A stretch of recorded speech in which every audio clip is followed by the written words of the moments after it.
All right, in just a second, I'm going to have the Serve Home team members, people who worked on the project's sites, come up and join me. But before we do, I just wanted to kind of like lay the groundwork and preface it really by saying that as we share these testimonies, and as Jason did before, and as Devin prayed, I hope it doesn't come across as if we are boasting about something that we did, as if we're someone special. Like, look at how good we are, look at what we did. If that's what comes across, and if that's what's in our hearts, just like that 1 Corinthians passage said, it's all for nothing. We could give away all we have, but if we don't do it just for Jesus and just because of love, if we're looking for credit, if we're looking to be patted on the back for a job well done by anybody other than Jesus when we see him face to face, then it's not worth it. So team members, as you share, please choose your words. Don't say, look what we did, look what the need was, look how great we are. Be careful and be thoughtful to really give God the credit. That way this can be the celebration that we want it to be. Two beautiful homes and two beautiful women that we were able to step into their lives and bring some love. God was in their lives and working with them before. We're a part of that, and he will continue. So we're not the answer. We're not the fix. We're just a part of the puzzle. And Miss Melanie, glad to have you here with us. And we'll continue praying for you. Hope we'll stay in touch and continue to build this relationship. We'd love that after. So with those thoughts in mind, I'd like to introduce all of us to the two sites with a few before and after pictures for some of the small and big projects that we were able to work on this past week. So the first one, I believe, is a bulkhead. We're going to find out. There it is. So one of the things, this is on Miss Julie's house, which was on Carter Street over in Brockton. It was a bulkhead. Obviously, the water goes straight down into the basement there, and we thought, we can put in some time and rebuild some of the sides, and this can be a job that some of our contractors could work on, as well as some of our kids helping out. And so this is the before, and the after picture was a nice, beautiful, watertight bulkhead to get into the basement. So glory to God for the tools. Like Jason was saying, we had plenty of contractors with all the tools and all the experience and a lot of labor of love. All right, the next one that we were able to work on was a porch. It needed a little TLC, but the bones were good. So fast forward to the next picture, and there you have a spruced up railing, obviously, and then paint, which went around, stain. And so make it safer for Miss Julie as she gets to go in and out, and also a place where she could sit and look out on her backyard. And what's our next one? All right, this was a garage which had a nice ventilation system built into the middle of the roof there, i.e. hole. So we wondered if this was something that we could tackle, and this was the biggest project of the week. So as some of our team members share about this, know that this hole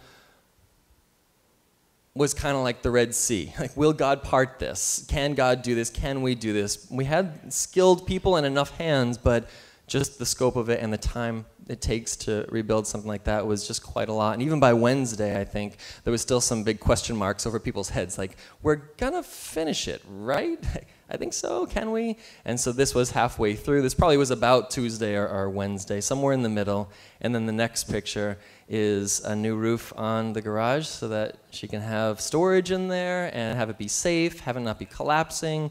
And so many thanks to the skilled workers who were able to do that reconstruction and shingling. Okay, what's our next one?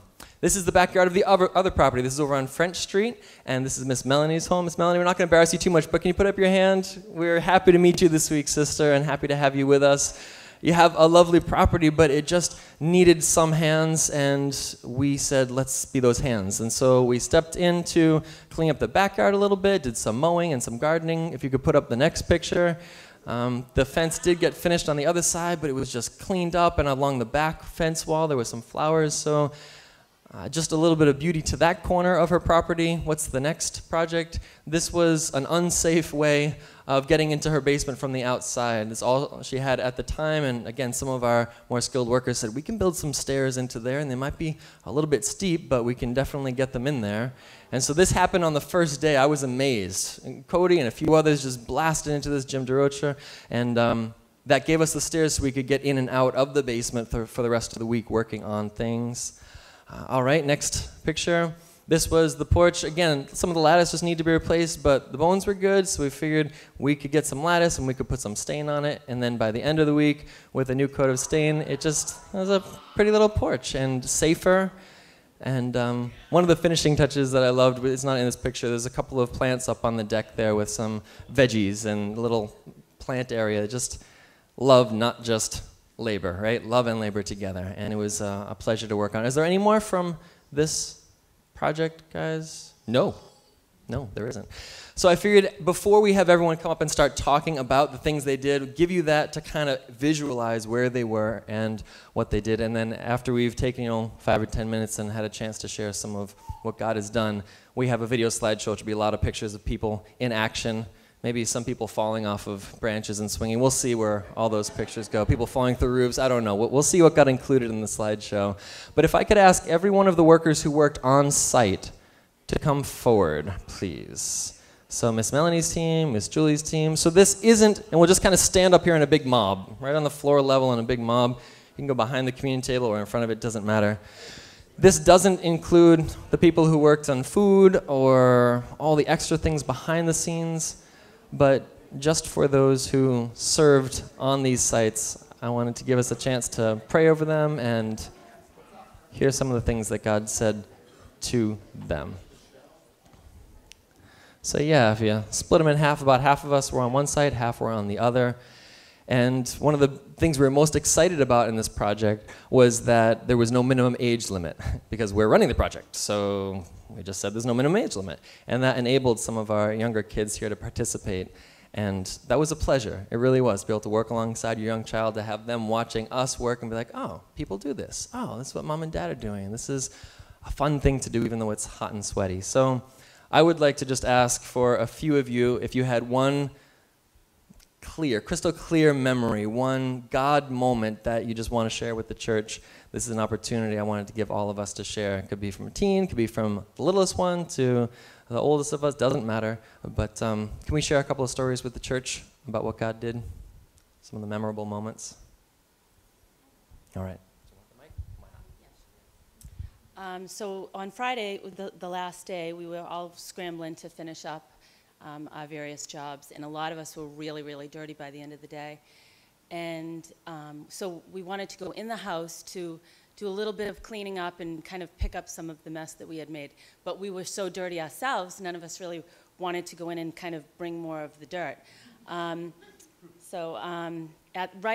just the right time, Jamie and Ben showed up. And they were all clean, and they were able to go inside and say, are they here? No. And they said, can we borrow your vacuum? We'd like to vacuum. And Miss Julie said, my vacuum hasn't worked in quite some time. So they went out, bought a vacuum, came back, vacuumed, cleaned all up, all the mess that we had created. And yeah, it just worked out fabulously. God just brought in all the right people at just the right time. Everybody got along. The skilled workers were very patient with all the rest of us. Yeah, it was, and yeah, thanks guys. It was just a fabulous week. God just showed up, and he was there and brought all the right people in at just the right time to do the things that he had for each of us to do. Yeah.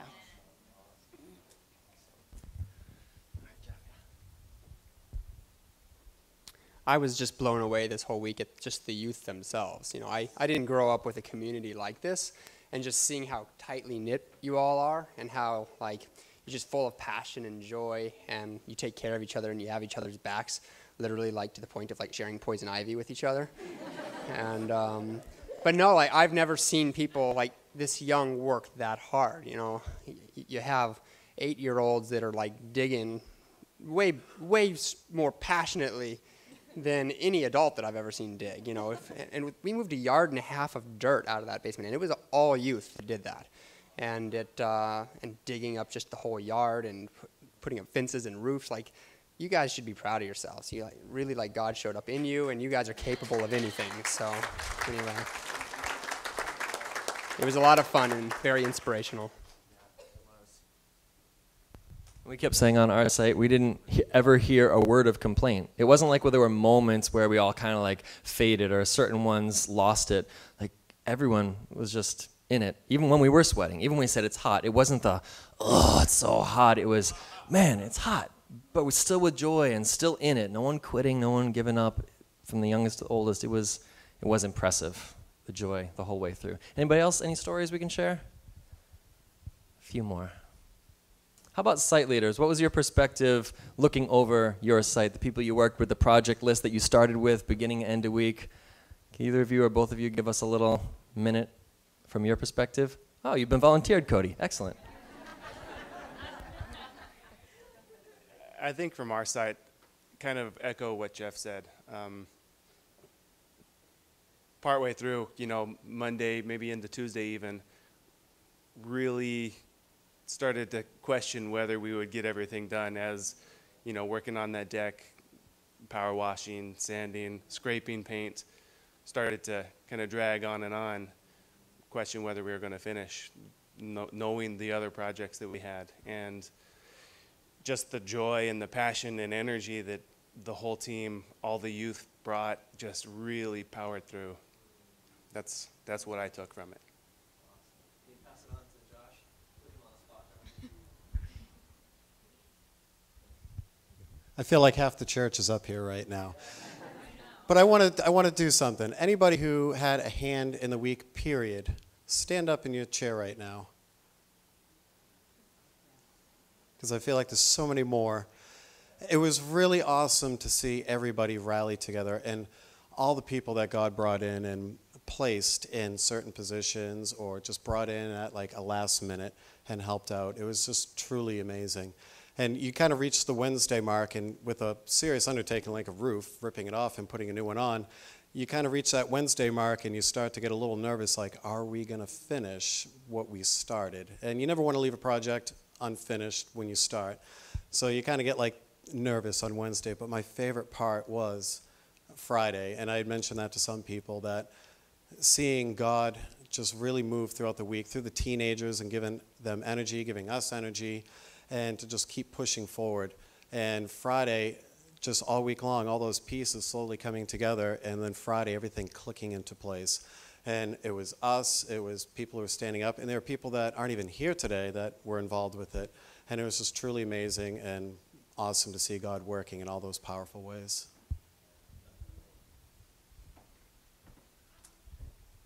Would any of you guys want to share your favorite part? Say it to the microphone. Did you have a favorite part? No? Griff, you want to share your favorite part?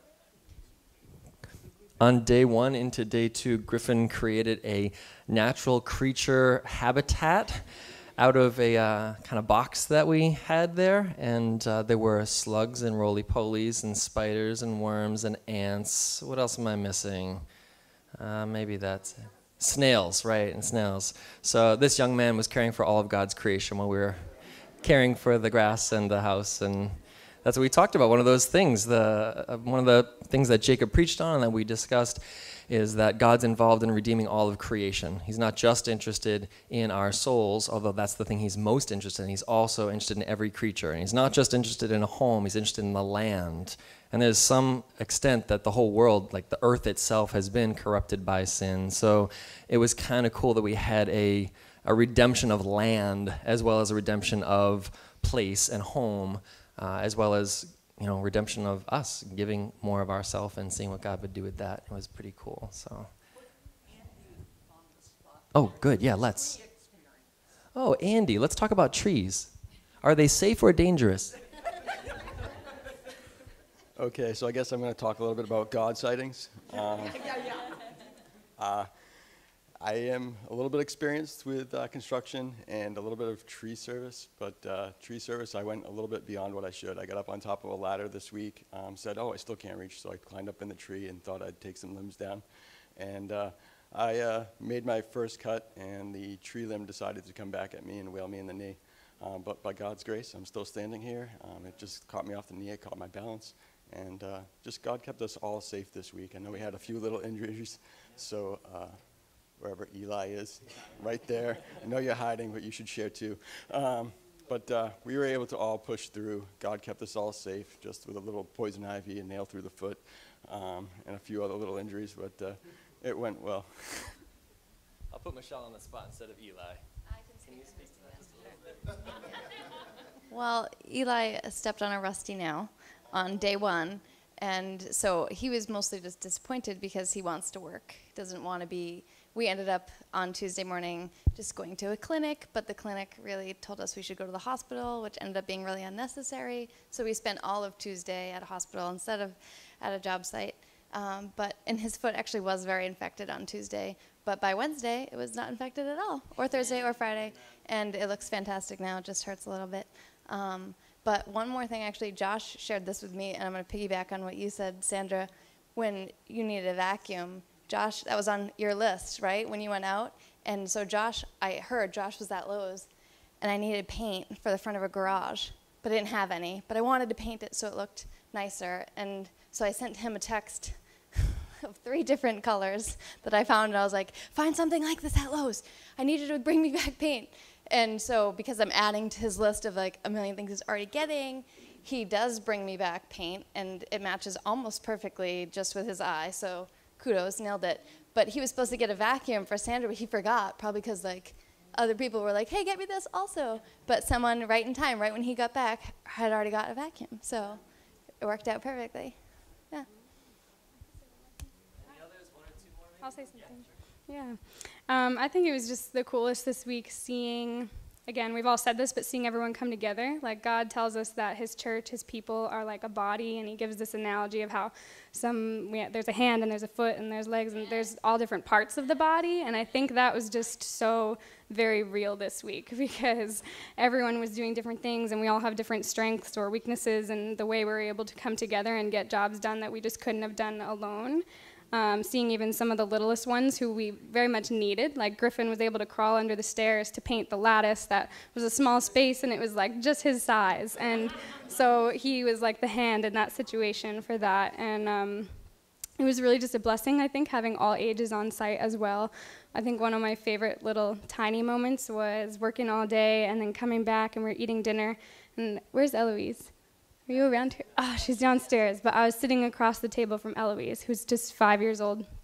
And we were having dinner, and I said, what was your favorite part on the work site today? I think she said pulling weeds in Miss Melanie's front yard or something. But it was just this very surreal moment, like when are you doing mission together? And you get to ask a 5-year-old what their favorite part was of the day. Like it's just not the norm. So it was a huge blessing seeing us come together as a body, and I think seeing the littlest ones get to participate and see that you all like have strengths and you have something to contribute. So yeah, that was huge and surreal. I just want to give thanks to God for holding off the rain for the time being, because I really couldn't imagine all the work that we all put in on the deck just being completely washed away. So, and then when we needed to cool off, there was a little sprinkle, so that was a little extra touch. So I just want to thank God for that little blessing.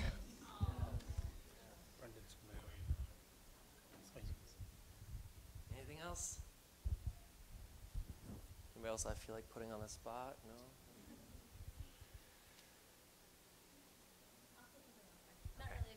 That's fine, that's fine. I'm just thankful that we had this opportunity to share with our children. I asked Asher about it, and I said, well, how did you feel about this? And he was happy. He said that he got to try it out to see what it would be like, you know, to have an opportunity to serve one. And so I'm glad that this allowed him that opportunity. And I'm also thankful for the teens for being such great role models for these younger kids, for the way that they talk about God, for the way that they're willing to pray out loud. And so just thank you, teens, for setting such a great example for the younger ones who are following in your footsteps.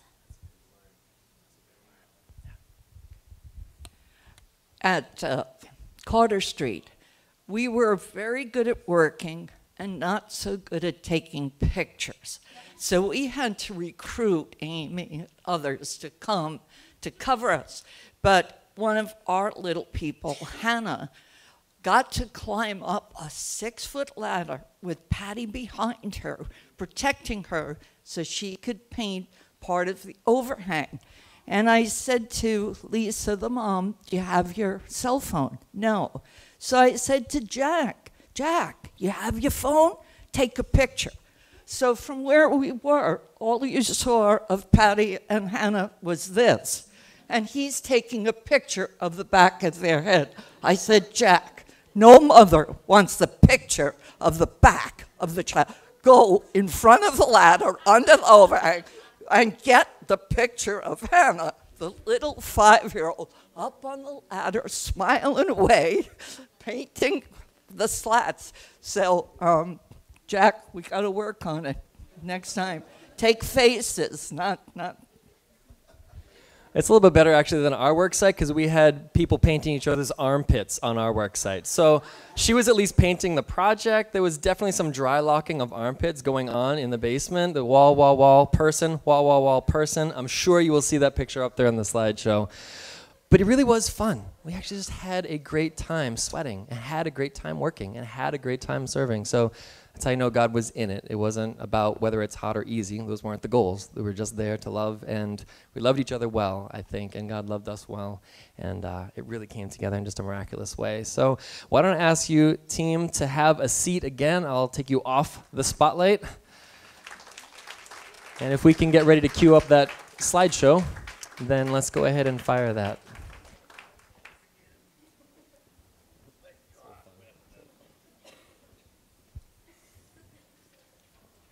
All right, so this is a little trip down memory lane for both sites and for the week.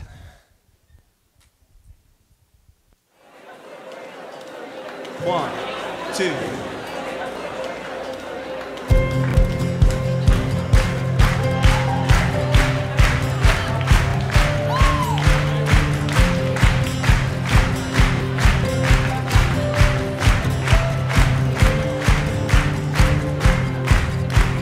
Love will never fail. You're steadfast. Your promises are true. You're faithful. You cover all my sins with forgiveness. My eyes have seen your ways, your goodness. Oh, love and faithfulness meet. We behold your glory. Righteousness and peace kiss heavens all around us. Spring up, oh well, living water rise within us. Spring up, oh well, Holy Spirit.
Heaven is all, oh, it's all around. Heaven is all around. Heaven is all around us. Oh, and heaven is all around us. Oh, we know heaven is all around us. We know it down deep. Heaven is all around. Can you see it now? We'll see. Oh, we'll see your goodness in the land of the living. We'll see your goodness in the land of the living. Oh, we'll see your goodness in the land of the living. Oh, we know it. Oh, we'll see your goodness in the land of the living. Oh, heaven is all around. Heaven is all around us. Heaven is all around us. Heaven is all around us. Heaven is all around us. Heaven is all around us. Heaven is all around us. We believe it. Heaven is all around us. Heaven is all around us.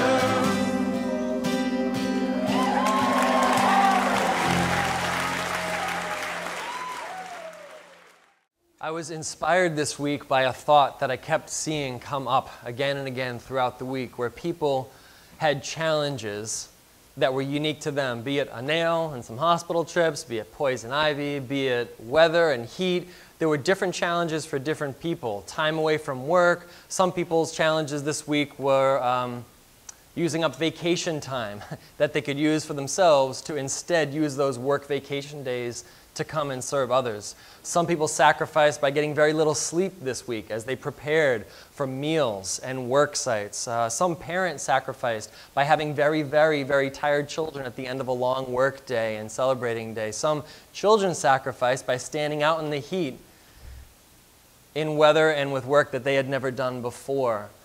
There were sacrifices of not complaining when you felt like you wanted to.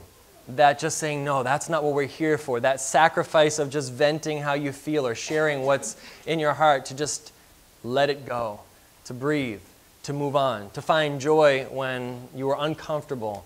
There was sacrifice of, worry, nervousness. Are we going to finish this? When those kids were standing next to that dirt pile and just shoveling buckets and buckets of dirt, we think we shoveled over 100 buckets of dirt to clear out this one area, and it was just being done by kids and teens. So the sacrifices kept coming in lots of different sizes and shapes. Excuse me. But it inspired me to think that the cost for each person on the trip was different. Some people paid money to buy supplies. Some people gave money to participate in the trip. Some people were fully funded by generous donors who paid for them. So their donation, their cost was not in money, but in time. Jacob's cost was in preparation and praying and preaching. God, what do you want to say to this group of people as they work and as they serve? Different costs, but it just kept striking me that each one of those things is part of the value of the trip. And if something has no cost, it has no value. The thing that costs the most has the most value. And so the cost wasn't paid in the same way by everyone. It was a different cost. And I would venture to say that God knew which costs He would require of each of us to teach us individually what we needed to learn in this week. But I'm happy to see how we willingly paid whatever it took, and took different ones of us different costs. Then Jacob said something in one of his sermons. He said, some people look at God as, one of these, yeah. Oh, it's for me. Great. He said some people look at God as like a slot machine. You just pray to him, ask him for what you want, so you put in the token, you pull it down, and God gives you what you want. God's just there to provide for your needs, to make you happy, to do whatever we want, when we want, and on command. And God certainly isn't an on-demand, on-command kind of God. He's the one with the plan. We're trying to find his plan. So he meets us exactly where we are with what we need, be it vacuums or a safety or anything, but not because we demanded it, because that's part of his plan, and he leads us in his will. So the phrase he uses, just like with the slot machine, there's no money. So he said, there's no money. What's the money? What money are you going to give to God? What are you going to give to the God that has everything? What are you going to give him? He makes universes because he wants to express his glory. What are you going to give him? All right, God, I'll give you, say we added it up, 40 hours of time to a God that time doesn't mean anything to. He's outside of time. He made time. He invented it, and he'll be after it. So we're giving him time. We gave you money. We gave you hundreds, thousands of dollars, whatever it adds up to. What's $100? What's $1,000, Dan? It's nothing. It's not motivated by money. What he wants is he wants us. He wants our whole soul. He wants our whole heart, our whole mind, our whole body. So there's no money, but there's us. So that's the form of payment that he's looking for. But in Jacob talking about this, it inspired me to put together the concept of price versus cost. Because if we're not careful, we're going to think that the things we do make God happier with us. So God is more happy with us today. We are more in his favor. We've received more grace. We've earned a little bit more of his love today than we did last Saturday or last Sunday because of what we did for him. Price. What can I give to God? What will make him love me more? When I go and see him in heaven, what the scale is going to tip out? I did more good than bad, so therefore you need to let me in. That's not how salvation works. Salvation works because we have a God like the Reckless Love song that comes after us. And he's coming after everyone. So the people that don't fall in love with him are the people that are just going like this for their entire lives. No thank you. No thank you. It's not because God doesn't want them. It's not because God can't be seen. It's not because creation doesn't declare his handiwork. It's not because there's no way they could find him. He comes after all of us. And it's those who say, no, God, I won't give you my soul. No, God, I won't give you my heart, my mind, my strength. It's the resistance. It's the fight of our will versus his. So really what he wants for us is just the give in. There's nothing we can give to him, but we can give in to him. There's nothing we can pay him with to earn his favor, but there's a lot we can sacrifice. And so instead of looking at it as like a price, what does God need? What do I need to give to God? Think of it this way.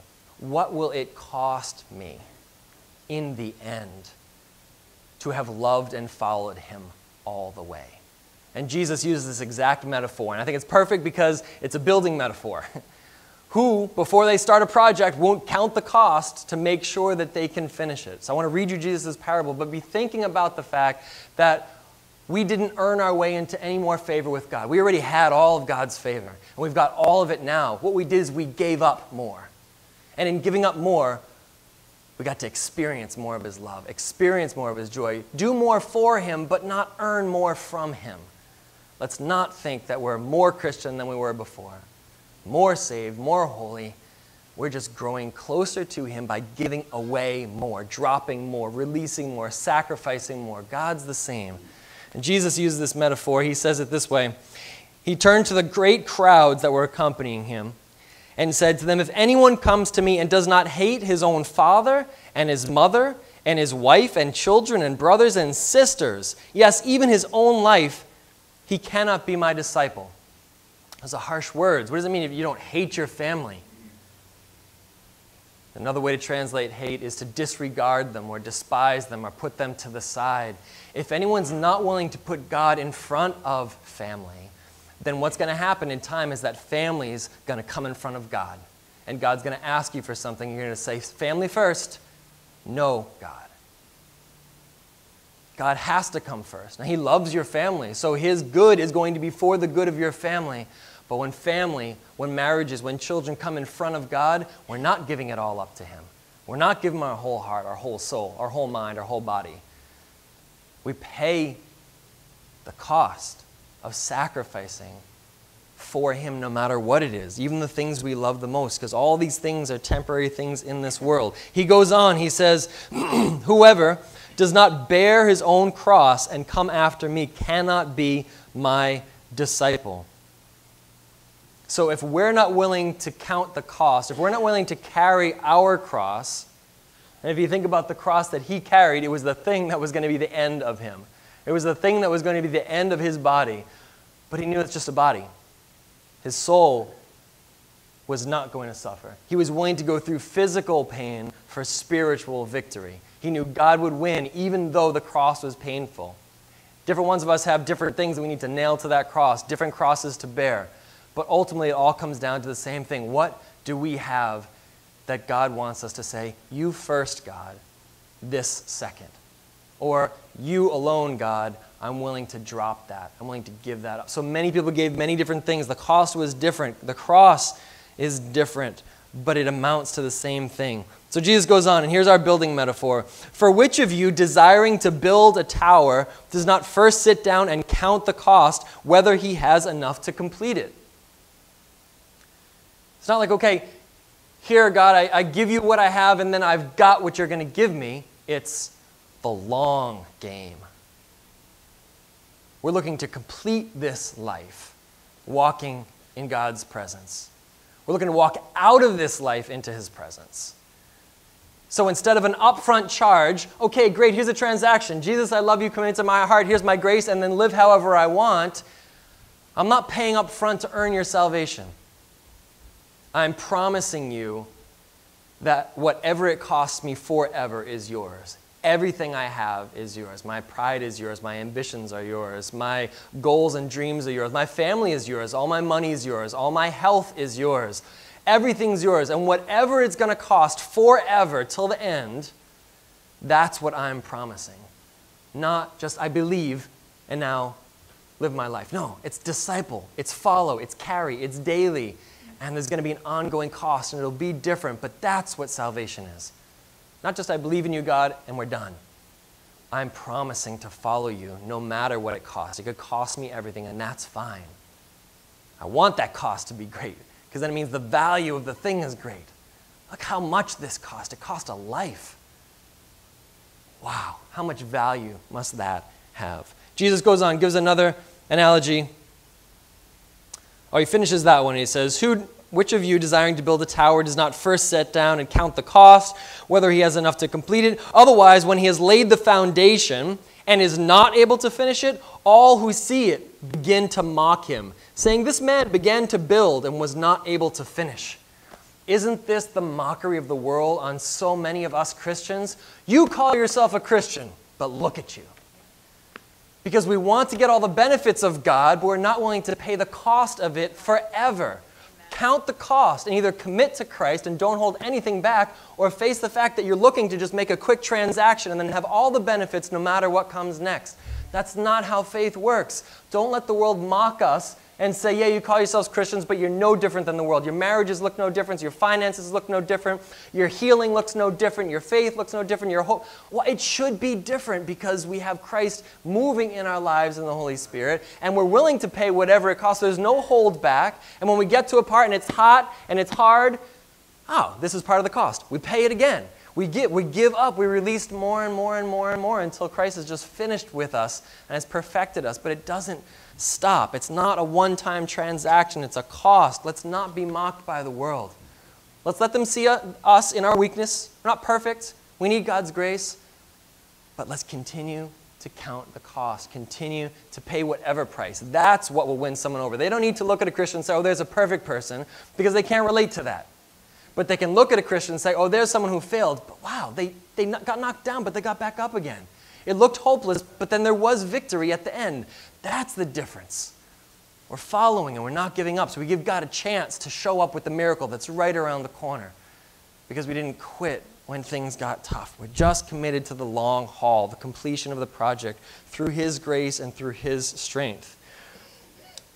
Verse 31, second metaphor Jesus uses. Or, what king, going out to encounter another king in war, will not sit down first and deliberate whether he is able with 10,000 to come against him who has 20,000?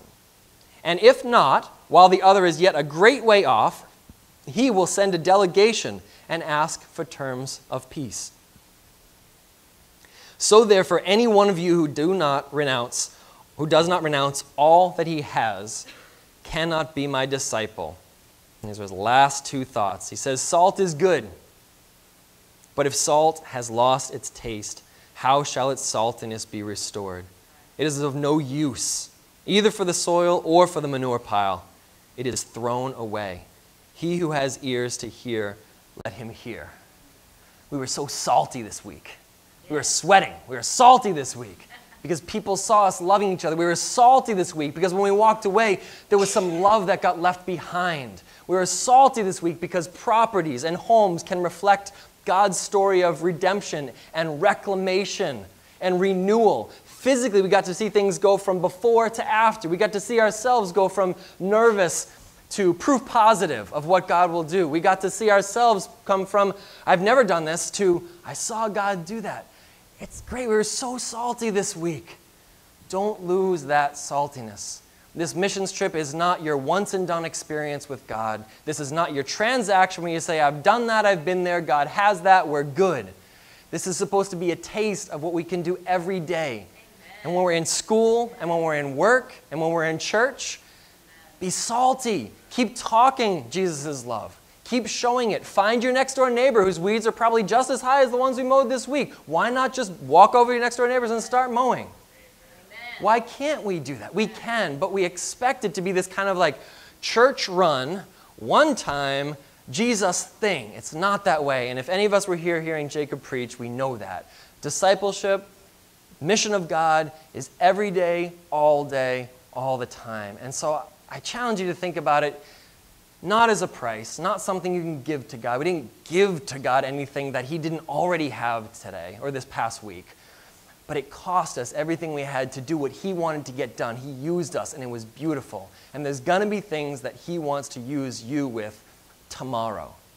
You know, what time is it? 11:57. Tomorrow at 11:57 in the morning, you're going to be someplace. You're going to be with friends. You're going to be in work. You're going to be what will you be doing? Will you be salty tomorrow at 11:57?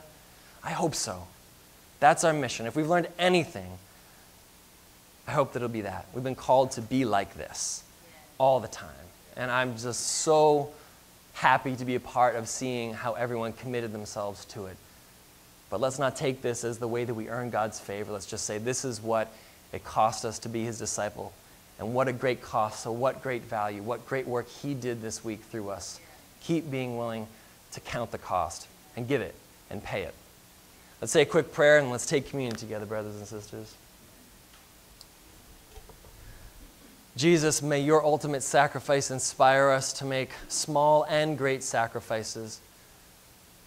Help us to sacrifice our will for yours, our plans for yours, and to be excited to see what you will do with that and the joy on the other side of your redemption in relationships and in hope, in fears, in physical things as well as emotional and spiritual. Please continue your work in us. May your grace reign supreme. Please remind us of what grace looks like in you and your sacrifice. Inspire us to it together.